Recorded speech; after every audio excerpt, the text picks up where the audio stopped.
This is the College Football Connection podcast with Alvin, Reid, Bradford, Bruns, and Marty Jenkins on 101 ESPN.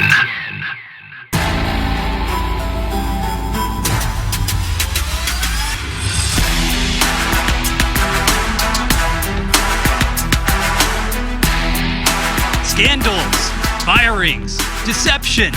Alvin, I thought this was supposed to be the most wonderful time of the year. What's going on, my man? I thought we were talking about one of those docudramas or reality shows. This is college football, man. The magic of bowl season giving way to melodrama galore. Alvin, Reid, Bradford, Bruns with you once more on the College Football Connection. Ladies and gentlemen, it is 101 ESPN, that YouTube channel, and 101ESPN.com in the run-up to the holidays and the run-up to bowl season, which actually, Alvin, begins in anything but earnest tomorrow, Saturday. That's right. Not only do we have America's Game, which we will dig into between Army and Navy on this edition of the CFC, but a good one in Boise State and Washington, and a flurry of others taking you all the way up into that first-round CFP matchup. That would be next Friday night on 101 ESPN. But first and foremost, Alvin, we had yet another curveball thrown our way, coming from off of the gridiron, off of the playing surface, but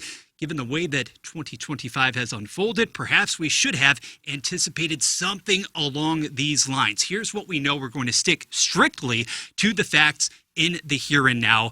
On Wednesday, late in the afternoon in Ann Arbor, Michigan's head coach, Sherrone Moore, was terminated. He was fired at that point in time with cause. We later learned shortly thereafter that it was due to an inappropriate relationship with a staffer. Now, later that same evening, Alvin, he was detained by police, where he actually remains in custody as of this Friday morning, expected to appear in court later today.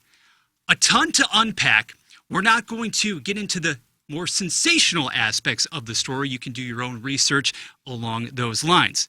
However, this once again opens up an absolutely enormous job among the Blue Bloods, all of the blue chip programs. For Michigan now, 2 years post Jim Harbaugh, to be looking to fill a vacancy yet again, all I can say is wow.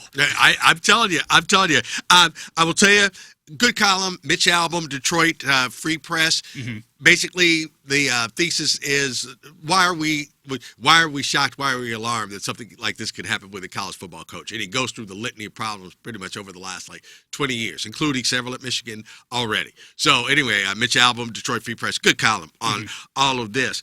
Now, I had said, hey, I thought Lane Kiffin might stay at Mississippi because you never know what job's going to, come open. Think about it, and I said, Sherrone Moore, Michigan, how steady is he on that gig? And I guarantee you there's some coaches out there that were saying, had I known that this was going to happen, I would not have taken the job that I did. Precisely. Even if it meant sitting out of, or something where you wouldn't have, let's say Michigan decides to have an interim coach this year, okay? Saying if we don't have the pick of the litter at this particular moment in time, then let's just let it all shake out another year. So there are a lot of coaches that made a move that may not have made that move. And then meanwhile, Washington's got a bowl game. And their coach is rumored to be at least going to be called on the phone by Mr. Michigan. Jed, yes. Yeah, now maybe he won't take the call. Maybe he's telling his team right now that I'm taking the Michigan job and I'm going to coach the ball game on Saturday. That's right. Right. We don't know. There's no turnaround time. It's interesting. And there hasn't been a lot of line shift. So, I don't know. It remains to be seen. Again, we are talking about the sudden vacancy in Ann Arbor. And a few weeks ago, Alvin, we had discussed on the College Football Connection, for on-field performance-related reasons alone, perhaps Sherrone Moore would have another year of goodwill at that. But then we have this catastrophic turn of events, and I want to push the question out there before we dig a little more into Boise State, Washington, and the litany of bowl games to come. When you're talking about long-term fits, because with all due respect to Biff, he's not going to be there on the sideline forevermore. If you're talking about, one would think, ultimately, finally, at long last, turning the page from the Jim Harbaugh era altogether. I've heard a lot of people out there referencing the likes of a Jesse Minter, obviously the current DC in Los Angeles. But if you are Michigan right now, and you're trying to designate the next Michigan man, whatever that means, whatever that entails in 2025, going into 26 and beyond, does it have to be a clean break without question? Or are you still willing to dip your toes into the water of what once was not that long ago? Well, I think that Michigan and the Harbaugh, like I said, that was the heir apparent. Really not the heir apparent. You didn't know that Harbaugh was going to leave, and you didn't know that Moore would end up with the job. Those just kind of fell into place. And he did a decent enough job, especially last year, and beat Ohio State on the road, that whatever, like you said, there was a lot of goodwill. I never thought he was long for that job. So I think all colleges have this. They should anyway. They have a board. They have a list someplace. If we were to hire a coach for next year, who would be on that list? It just doesn't jump out of the blue. Yeah, it's on that index card, right? Right, you pull out of the desk, out of the drawer. Yeah. So Michigan might have an idea who they might want to bring in. Minter, I think Minter would probably be offered a head coaching job, depending on how many come open in the NFL. So, granted, if that didn't happen, maybe he'd be interested in coaching in college again, but I don't see that. So it might just be the time where Michigan just says, no, we're going to find the best coach available. And the best coach available might be, who knows, at New Mexico State or someplace like that, when these young cats coming along, and it's like, you know what, he's going to go someplace, he's going to win, and then go someplace else. Mm-hmm. Let's just skip the middleman. We think the guy could coach. He's shown his chops. Let's bring him in and say, like, hey, we got a young, vibrant, got his own ideas coach. And I think anybody who could upgrade and quicken that offense and bring that to the Big Ten. It's a must. Because it's a must because Indiana seems to got a little something going on. Oregon is going to play a high-tempo game. Ohio State gets the best athletes, so their game, transcends into that, even if their offense is not super high-powered, designed that way. They get the athletes. So you're going to have to score points. And I think Michigan they got to upgrade that offense. Which also now raises this issue. Did you just lose your quarterback, the sensation, Bryce Underwood? Well, I think he'll stay. I think he'll stay because he's from right up there, and I think he's from Ann Arbor, as a matter of fact. And I get the feeling. Now, this is totally just a feeling I have. Yeah. Based on what is going on up there, I don't think there's a single player up there that had like a really close relationship that they would. I'm leaving. I'm going because Coach Moore is no longer my coach. Well, he only coached in 70% of the games, technically. Right. I just don't. I don't get that feeling. So no, I don't think he's going anywhere. Okay. If anything else, he already was the star of the show, but with the last remnant of Harbaugh leaving and what was happened before I got here. Well, I'm here now and I got a new coach, and you and me, coach. Let's win the Heisman. Let's win the national championship. Let's do great things.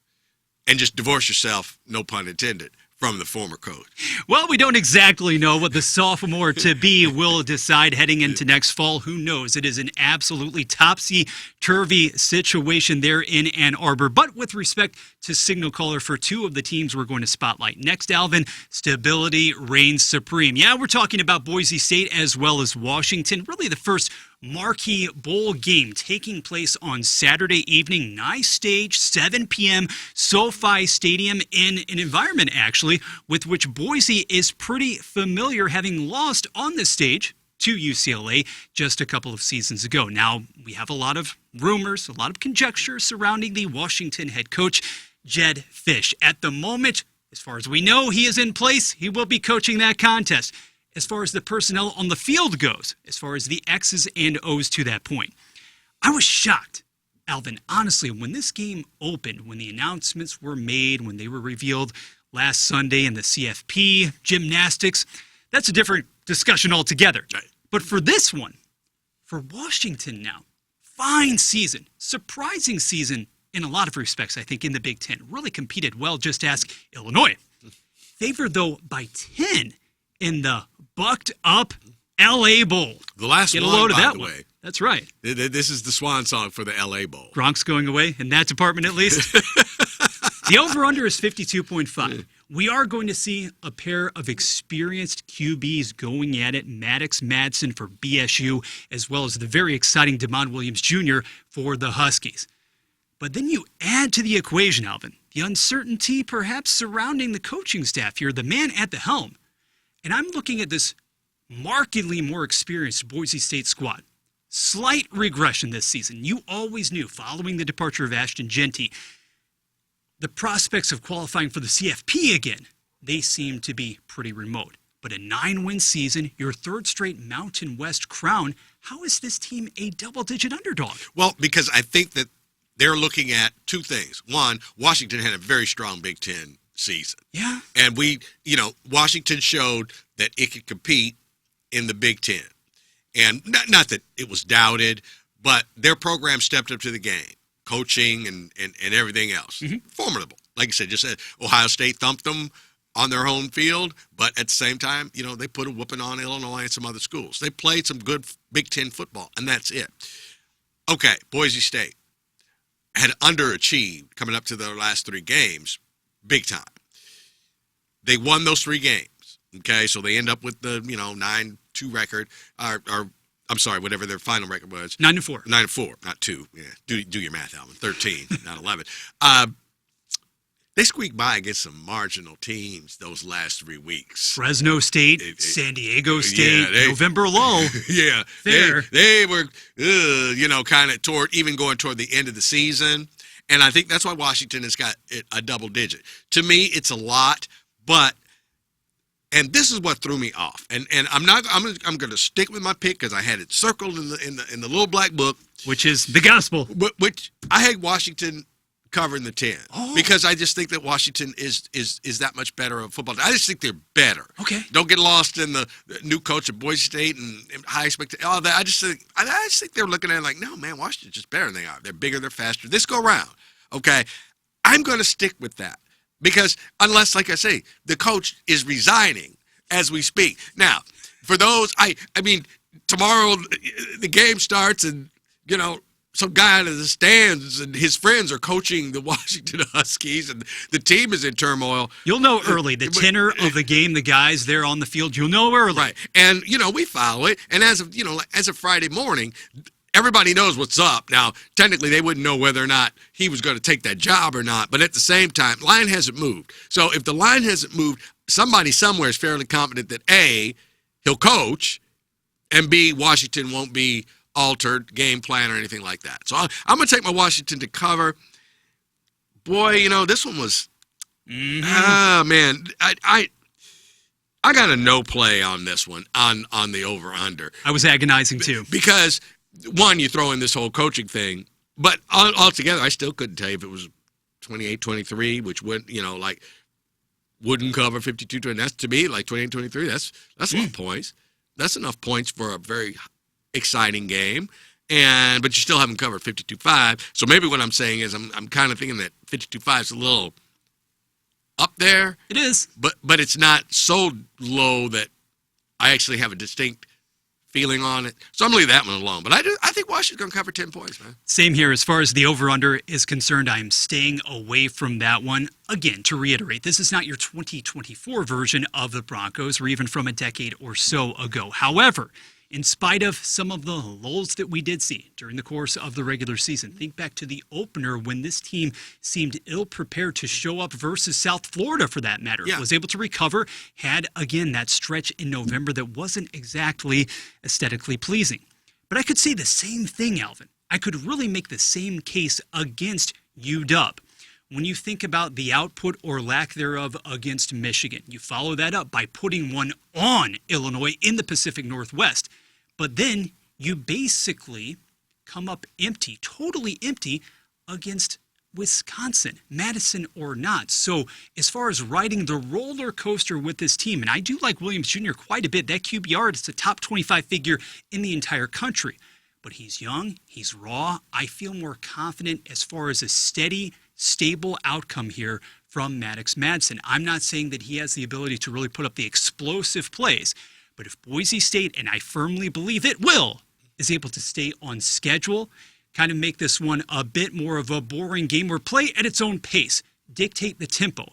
That's what I think you're going to see happen here. I am definitely going with Boise State plus 10. But again, that over-under figure, no thank you, not whatsoever. And for the following game, a very intriguing over-under for that matter as well. We're going to break with the structure very slightly because we have to stick with a pair of Saturday games to which we're looking forward to, Alvin. And we are looking forward indeed to America's game. Another installment this time around, 2 p.m. kickoff, as a matter of fact, on 101 ESPN. The pregame beginning at 1.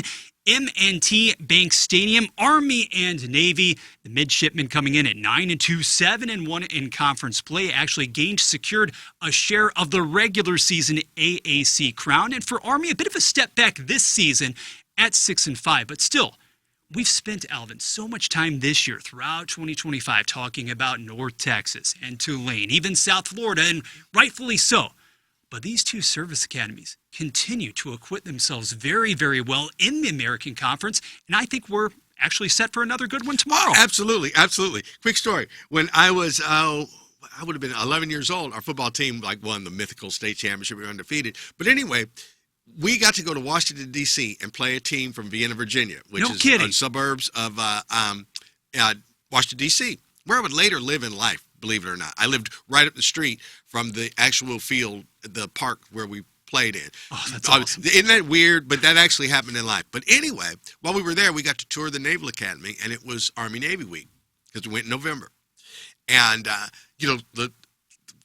whatever you are, you're a freshman, when they were marching to class or doing stuff like that, they were saying real low voice. It was like, as they marched, they said, "Kick Army's ass."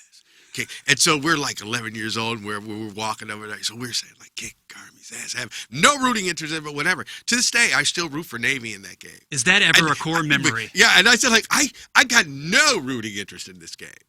And then I had a cousin, all right? One of my uncles had a kid a little later in life, but he went to Army as running back. He's pretty good. Last name Wiley, W-I-L-E-Y. Okay. All right? And I really I guess I rooted for Army those years he was there, but I've always just kind of rooted for Navy. Mm-hmm. All right. So last year, all right, Army, best season they'd had since, back in the day. Had a real CFP case beforehand. Had a case in the last couple of weeks. Really did. Right. And Navy clowned them. I mean, 37-14 or something. Wasn't close. Wasn't close. And was scoring late. And, as much celebration as a service academy school could give up, Navy gave it up. Yep. Okay. All right. So Army has worn the score of that game on their jersey. For sure. All year long. Say this can never happen again.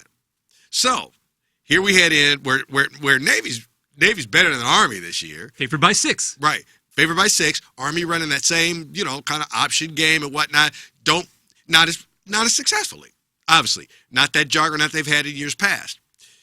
I think 6 is too many because Navy, as well as they have played at times, they haven't overpowered anybody, and when they play good teams, the good teams beat them. See Notre Dame. Yeah. So see one of the worst picks of the year by me, by Alvin, the way. you were commendable basically at every other turn. That's all right, my man. By the way, what was one of your worst misses? Oh, Navy covered against Notre Dame. Yeah. That's okay. I don't want to talk about LSU. You don't want to talk about that one. I get it. I can't go there no more. No. Yeah. But so Navy, I don't think you're covered. I think you're winning. I think this game might go to overtime. But I don't think Navy covers the 6. I think we're going to go over the 38.5. And I did look. Game is in Baltimore. I did look. It's going to be 40 degrees outside, so no elements or anything like that. So I think we're going over 38.5. And I think Army covers.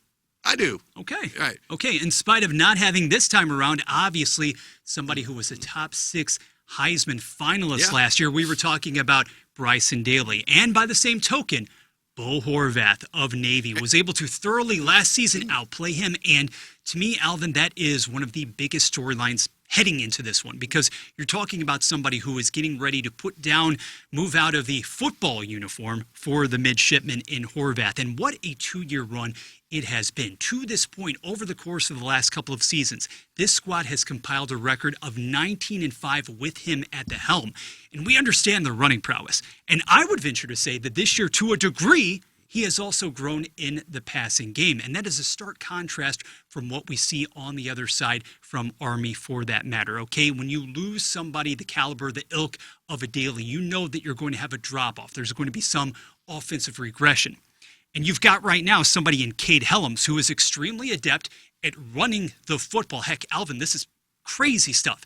In each of the past 7 games for Army, you're talking about somebody who has logged at least 21 carries and has compiled a total of 15 rushing scores. But there isn't that threat whatsoever of stretching the field. Now, I know last year this was actually a game that produced, shockingly, a combined 3 passing touchdowns. I'm not saying that we're going to get 3 this time around, but that figure of 38.5, it is entirely too low. These offenses are better than for which we give credit right now, especially from the Navy side. And Navy with a legitimate chance here to get to 10 victories on the season, take it for a second consecutive year in a matchup that previously had been pretty much dominated, right? Dominated by Army. I'm liking Navy, and with the number being under 7, yeah, I'm saying the midshipmen can get it done by at least a tutty. Okay, this is a spirit and not, we can't let them take this hill kind of thing. Yeah. This is not, because of the nature of the game that it is. Because statistically, analytically, Navy is supposed to win this game by a touchdown.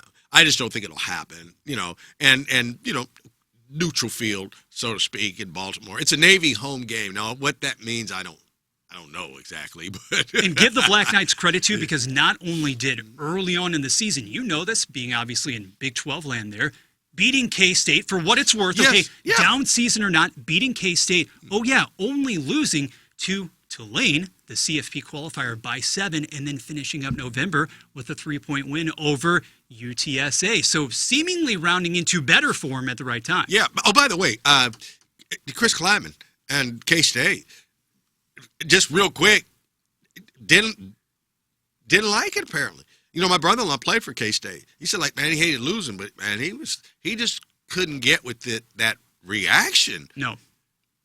And I guess he just was to the point where I've had enough. I think he'll coach again, which says something about whatever was going on out there. You do. But I do. He's young enough. He's young enough. Right. I think he'll coach again. Passion elsewhere. Huh? Right. But I think he had to get out of Manhattan. He said, you people are crazy, man. So off of the top of your head, who is now the Big 12's longest tenured head coach?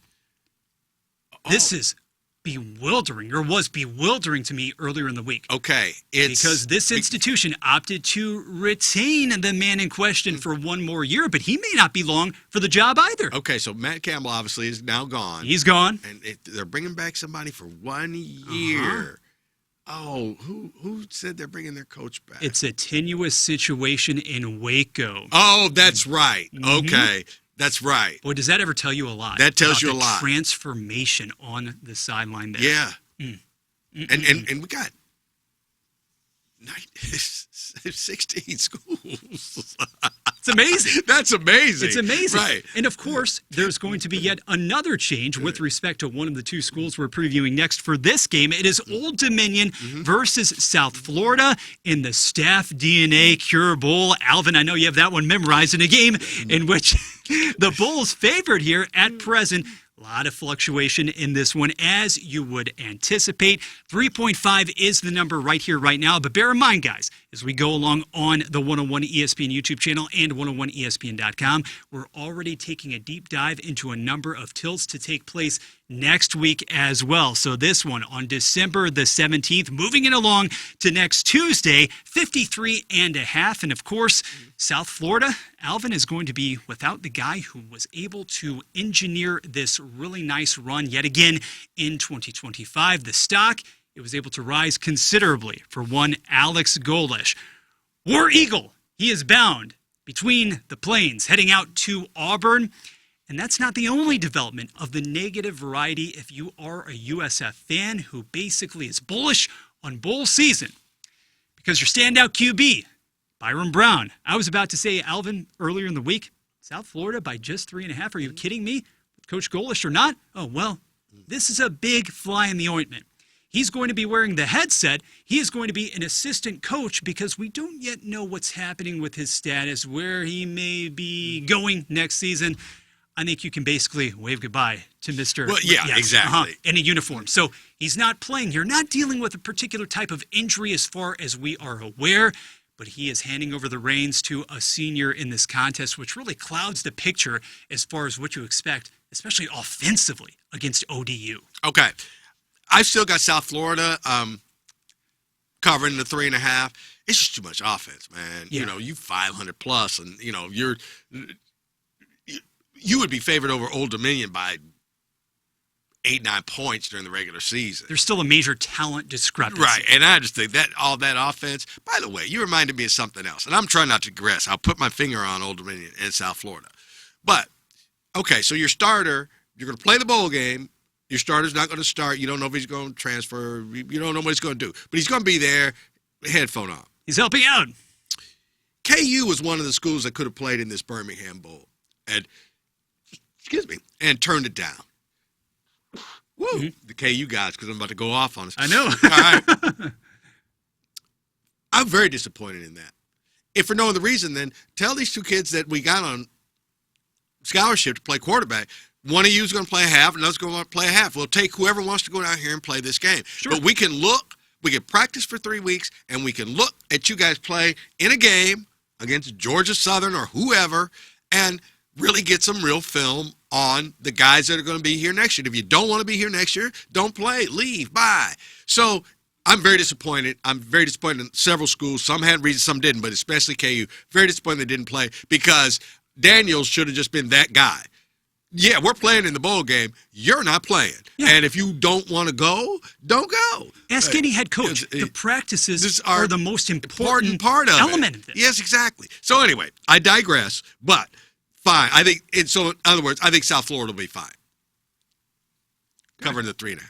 And the Monarchs, conversely, they only allowed Alvin in the last 4 contests a total of 26 points. But again, I cannot get away from the fact that South Florida is absolutely still loaded to the gills with the offensive talent, and also bear in mind that the sophomore signal caller for Old Dominion as well, Colton Joseph, he is already committed to hitting that portal. Yeah. So it's not as if you have a stalwart at quarterback either, if you are Old Dominion for that matter too. And even though this team in ODU, you're talking about a team that basically was able to hammer each and every Sun Belt comer down the stretch in November, including Troy, you got mollywopped by James Madison and Marshall beforehand. So, harbinger of doom, I would say precisely that. And I think as South Florida season was, man, they played some heavy hitters and came away with some wins. And, they lost some games, lost a couple of games in conference where you said, like, man, how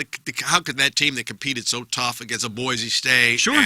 And granted, they got whooped by Miami, but they came into that game literally, within the top 20. I think they're still hungry to win this game. I think they want to go out with a big win, new coach, everything's going to be fine. Yeah. Right. So I think they'll really bring a good, determined effort up against Old Dominion. I think that they got that one. I suppose I should go on the record as well. South Florida, minus 3.5, over, under. Nope. Once again, refraining from that one. I'm going to go the under on that one. Okay. Because, Old Dominion may be able to slow down South Florida a little bit, but then South Florida might just stop Old Dominion. Mm-hmm. Under 53.5 on me on that. Seems like a pretty likely scenario. Now, try to follow this one, Alvin, as far as how the line has proceeded to swing when it comes to the participants in the Xbox Bowl, December the 18th at the Ford Center, at the Star, right? Big D in Texas. So it's an exciting environment there for Missouri State. That's right, the Bears make an appearance on the CFC, going up against Arkansas State, as helmed by Butch Jones, who is very familiar with bowl territory. We'll get to his record as of late in just a minute. But in the beginning stages, you had the Red Wolves. Alvin favored as an opener by 3.5. And then leading into yesterday, it jumped to Missouri State, minus 1.5. Then last night, in a truly surprising, for me at least, development, it's revealed that Missouri State, too, will lose its head coach. All of a sudden, basically out of left field, Ryan Beard, who had done a phenomenal job transforming Missouri State, year number 1 at the FBS level, right? Conference USA, 19 total wins with the program. but he is wooed by none other than Coastal Carolina. Coastal Carolina has a new head coach, meaning Ryan Beard will not be orchestrating the attack for Missouri State in this instance. Over-under of 56.5 for this game, which will be kicking off, as we said, on the 18th at 8 p.m. Arkansas State, contrasting styles, I think here, Alvin, first and foremost. Model of consistency. Okay, third straight bowl game. Butch Jones 5-1 in his last 6 games along those lines. Missouri State had a downright explosive offense at times. Don't look at that game early in the season against USC, okay? We understand that it took its lumps in that one, even against SMU in your home debut as a Conference USA squad. But by the same token, when you're talking about a quarterback who is very reliable in the senior, he's been in, maybe not this situation, but he has the reps, plain and simple, Jacob Clark. He's got 5 different players, Alvin, who were able to amass at least 420 receiving yards apiece. I like the explosiveness here of the Bears, but then on the opposite end of the spectrum, reliability, dependability, that skews toward Arkansas State. Now, I'll tell you what, I have a good friend, my wife and I, Paul Keel and his wife, Charlene Oldham, okay? And Paul Kyle, sorry, Paul. But anyway, Charlene went to Arkansas State, okay? And they were on that SMU game, and she told me, we actually watched some of the Arkansas State. So when they did the bowl matchup, I sent her, Texas said, road trip. Let's go down to Dallas. Come on, let's back up your Arkansas State team. It's not that far. Yeah, but I'll tell you what. I was going to touch on what you did. So, hey, Arkansas State is no stranger to bowl play. No. And they really have a solid program up and down. By the way, they were in that game with SMU, too. Yeah, that wasn't bad at all. That wasn't bad at all, right. And so, man, in Dallas, Arkansas will get on over there to see that game. I don't think Missouri State is traveling in huge numbers yet. And I think it'll be like a little home game, a little celebration for Arkansas State. I think they cover that 1.5 easily. I think this is really, it's unfortunate for Missouri State in a few different capacities. Number one, you were clearly, and you still are, okay, not to really take the shine off of the proceedings, but you built a considerable amount of momentum throughout the course of the regular season in CUSA. You were not only competitive, you were right there. You qualified for the bowl, for crying out loud, and your offense was extremely fun to watch. You were able to schedule USC. You had the Mustangs. You had all of this enthusiasm. And again, it is still there, but to have your head coach, the person who was cultivating that sort of environment, right, and had been with the program for X number of years, to basically lose him on the eve of traveling, right, to the Lone Star State, I think that does mean something as far as the psyche, the mentality is concerned. I probably would have gone with Arkansas State at the outset, okay, given the experience factor. But now, to me, at just 1.5, it's a gimme. Give me those Red Wolves minus 1.5, although I do think things could get pretty funky from an offensive perspective down the stretch. Who knows? Could be really wonky there. 56.5. I think that's very attainable. Let me go over. I'll finally play an over-under. Okay. I had a no play on that one. Okay. All right. Because this is one where I just don't have a feel for either one of them. You know, like as far as what kind of game they actually play over 60 minutes. Yeah. And so thus, I think Arkansas is a better team. I think they line up better. I think they have more experience, obviously. But, yeah, like I said, I think location is going to play a role in this game. And yeah. Right. And Arkansas State is the second largest school in Arkansas after the University of Arkansas. There are a lot of people that went to Arkansas State throughout Arkansas in that Mid-South area. So, yeah, I think it'll be fun days in Dallas for the Arkansas team. Not Little Rock, the domain of my old boy Scotty back in the day, hoops-wise? No, not quite. Good city, but we talk about a little bit of, skepticism, I guess, concerning what you're going to get offensively in that game. Well, there are no questions, though, Alvin, surrounding one unit in the upcoming matchup between Kennesaw State and Western Michigan. December the 19th, so that would be a week from today. That's right. On the very day that Alabama and Oklahoma also get underway that evening, CFP Round 1 style. But this one, the Owls as well as WMU. It's intriguing. It right now is a contest in which you have Western Michigan favored by 4. The Myrtle Beach Bowl over-under of just 49.5 for a bowl game seems a little low on the surface, but I think a ton of that has to do, Alvin, with the realization, the fact that Western Michigan actually boasts the number 14 defense nationally, and as far as allowing yardage as well, coming in at number 15. So there is one particular side of the football in which you can hang your head going into this one, even though we understand, hey, Kennesaw State, it was a ride down the stretch. It was a ride to get to this point, and security abounding for each of these head coaches as well. Yeah, I agreed. And with Western Michigan's defense, which they lost non-conference games, I think they two bigger, stronger teams. Yeah. In every one of them for a while. It got overpowered, but they showed that, we can handle it. Uh-huh. And that's tough. When you schedule Michigan and all of them and you playing them early in the season and you look up and you're like, hey, there's still a game, heading into halftime, and you wither away. And I think that does something as far as it doesn't matter what you do in your own conference. You lose some games, you end up whatever, 7 wins, something like that.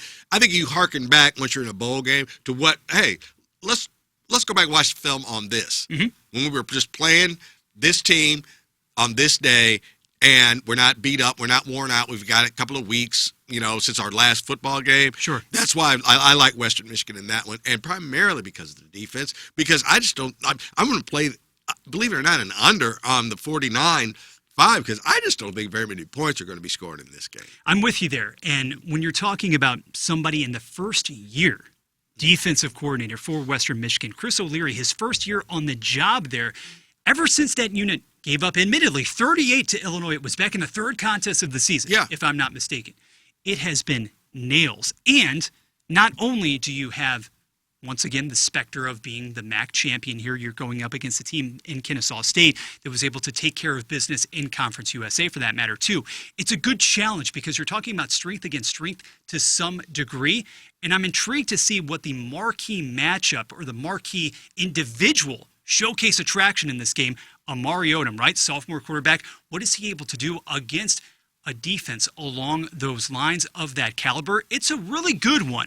Again, all things into consideration here with the head coaches both netting those long-term extensions, so at least they know that Coach Mack is going to be in place there for Kennesaw State. The same thing goes for Lance Taylor there at Western Michigan. So one of the few places, or two of the few locations, that can actually point to real stability heading into the bowl game.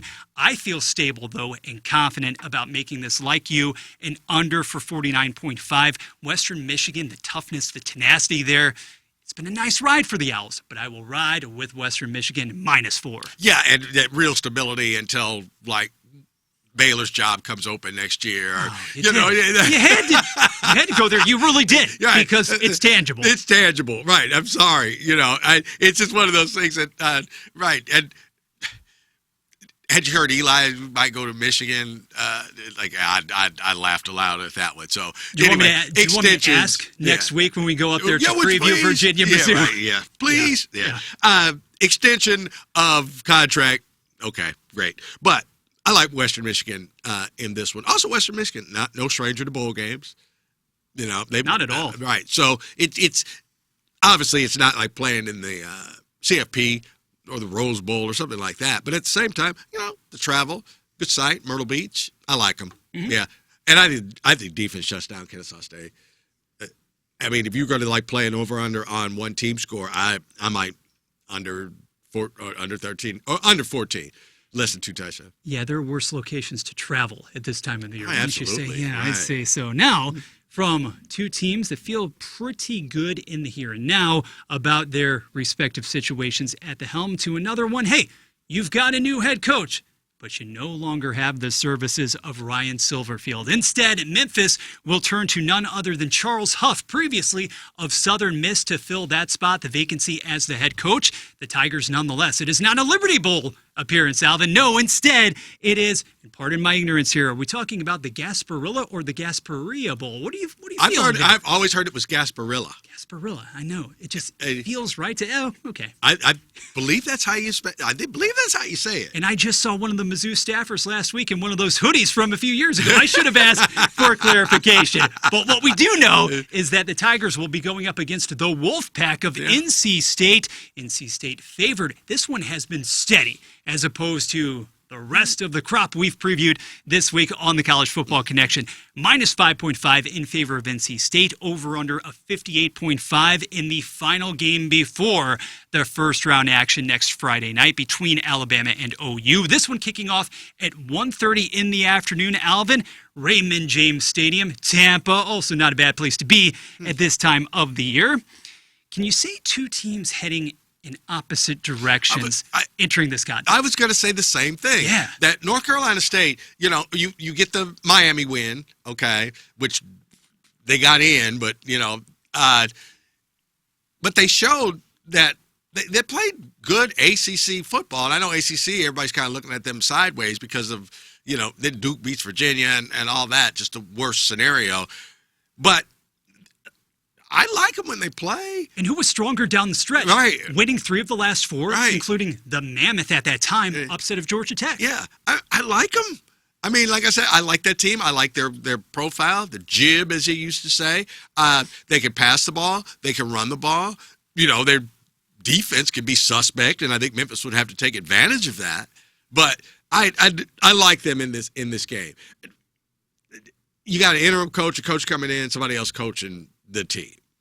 That's kind of a mess. Reggie Howard is the interim guy. We should note as well, Ryan Silverfield, of course, going to Arkansas, taking over for Pittman. And he's been gone too. Now, one thing is that he's been gone. True, and 2 of his other staff. Yeah. So, but they've been gone 2 weeks. Yeah, at least.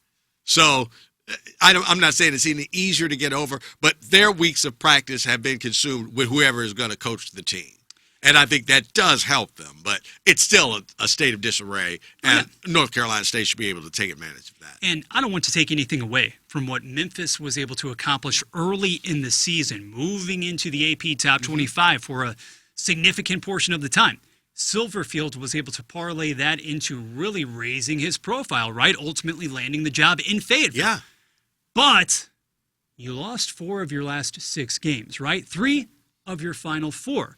So as far as momentum is concerned, and all of it is relative when you're talking about bowl season. Yet, Alvin, I assign a little more importance to that facet when you're talking about teams that have not had to really sit out for an extended period of time. These teams are right back into action for all intents and purposes. Yeah. So I like NC State.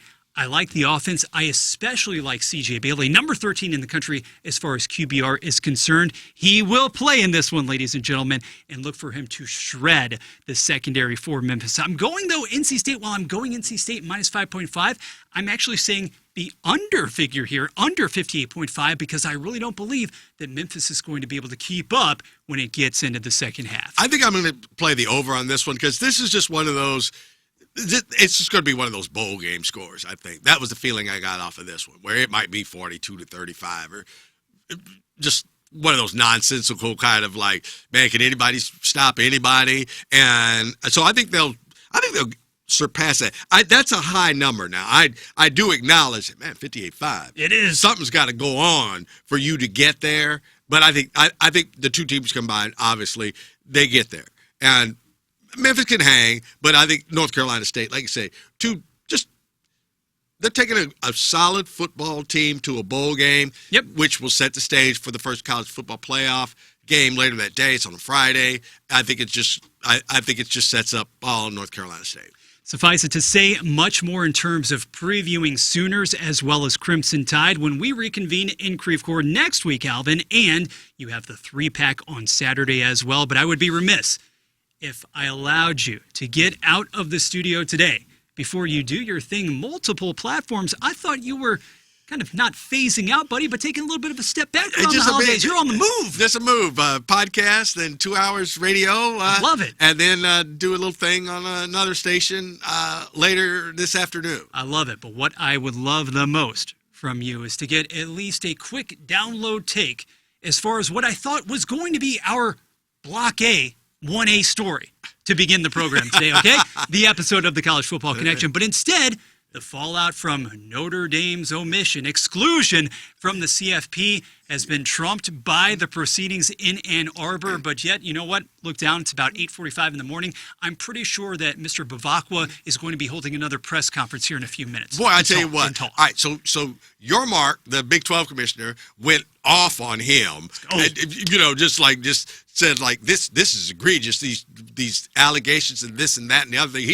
He went off on him. And I said, like, your Mark while we're Big 12 is not, SEC and Big 10, which are calling the shots, this guy saved the conference and they listened to him. Yeah. He's a voice in the room and he's keeping he's the voice of the other conferences and the non-group of five and all that, like, hey, wait a minute, y'all are just going roughshod. I like that he attacked him immediately. Said, like, look, I don't care about all you other people. Y'all going to stand for this? Now, Notre Dame is not in a conference, okay? Notre Dame wants to do whatever Notre Dame wants to do. Notre Dame's problem is not technically with Miami, because Miami did beat them in a football game. Their problem is with Alabama, and you may have a problem with Alabama, but, oh, dude, hush, okay? I'm very disappointed in Marcus Freeman. Where's he at? I wrote a column. So, like, hey, Marcus, every time you're on TV, somebody sees you and says, like, oh, Notre Dame has a black coach, okay? I'm not bringing that into it, but I said, like, hey, dude, I hope that you said, like, I'd like to play because I want to play games. I want to coach games. I don't want to miss games because administratively we're pissed off or whatever. He's radio silent right now. Yeah, and radio silence. Man, where are you at? Right. Are you going to take the Steelers job if they fire Mike Tomlin? You going to take the Giants job and stuff? What's going on? That silence is just too much for me. And it's really unbelievable because Notre Dame, there were like 4 or 5 times you were in the BCS and had no business being in there. And we all remember you got ran over in the bowl games that you were in. But it's like, well, it's Notre Dame. And so, like, okay, you didn't get in. You lost your first 2 games, then you didn't play anybody. Get in the conference. Go ahead and join the Big Ten Conference. Well, just join the ACC, where you got to play Miami, Clemson, North Carolina State, these other regular conference schedule. Then it can't be held against you. But you've got to have the best of both worlds, Alvin. That's what I'm saying. You've got to have it. And so not only is the quandary here with Alabama going head-to-head, and I do think it was incredibly convenient that, yes, Alabama, we had talked about it, was positioned in the 9-hole. It ultimately didn't matter. I was proven incorrect. I think that you were along the same lines, echoed some of the same sentiments, that a no-show in the SEC title game should have made the difference. You shouldn't have been penalized for taking an L. But to take an L in the fashion that you did, by 3 touchdowns, not being remotely competitive against Georgia, to me, that was a huge, huge stumbling block. But the CFP committee, the powers that be, they had previously set the table.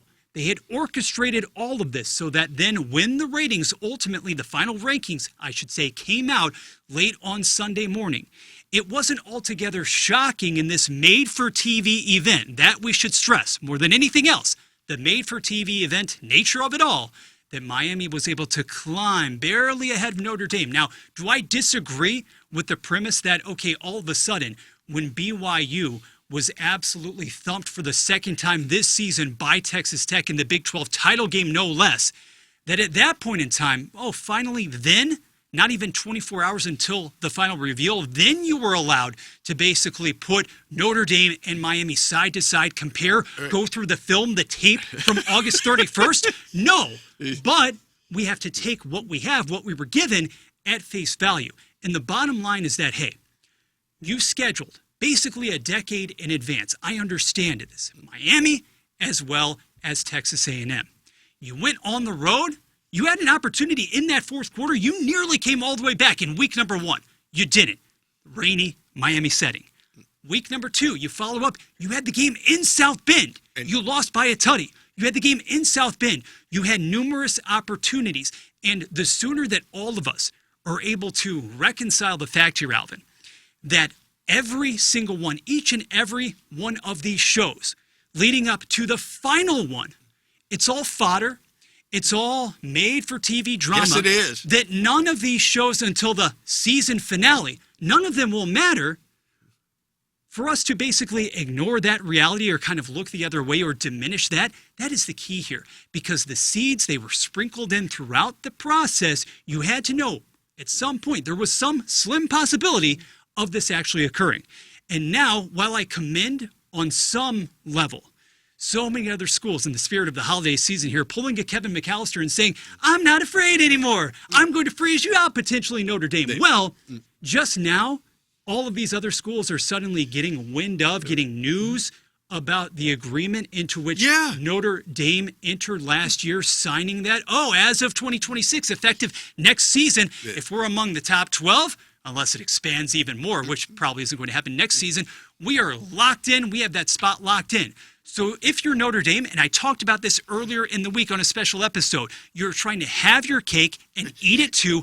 I don't know if they took a straw poll, if they took a poll in the locker room, if Marcus Freeman talked to any number of his seniors about wanting to play in any bowl. I don't know about that. I think that's unfortunate too, because if you really wanted to prove your bona fides and conduct yourself in that sort of way, being this bastion of integrity for all of college football, you would finish your season. You would go to whatever bowl in upper echelon one at that, and you would finish, period. And play BYU in a bowl game. Do it. Right.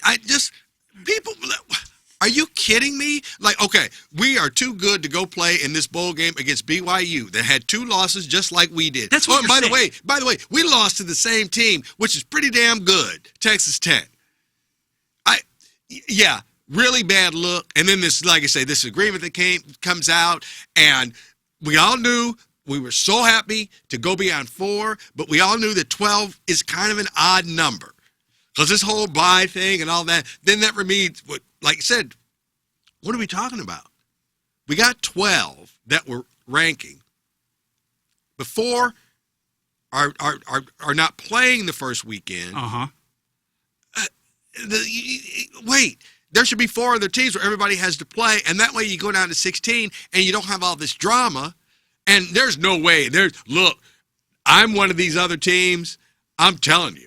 This whole Notre Dame gets in if they're in the top 12. What does that mean? That means that, okay, you're Ohio State, Michigan, the big boys, all that, they're either going to be in, they're either going to be out.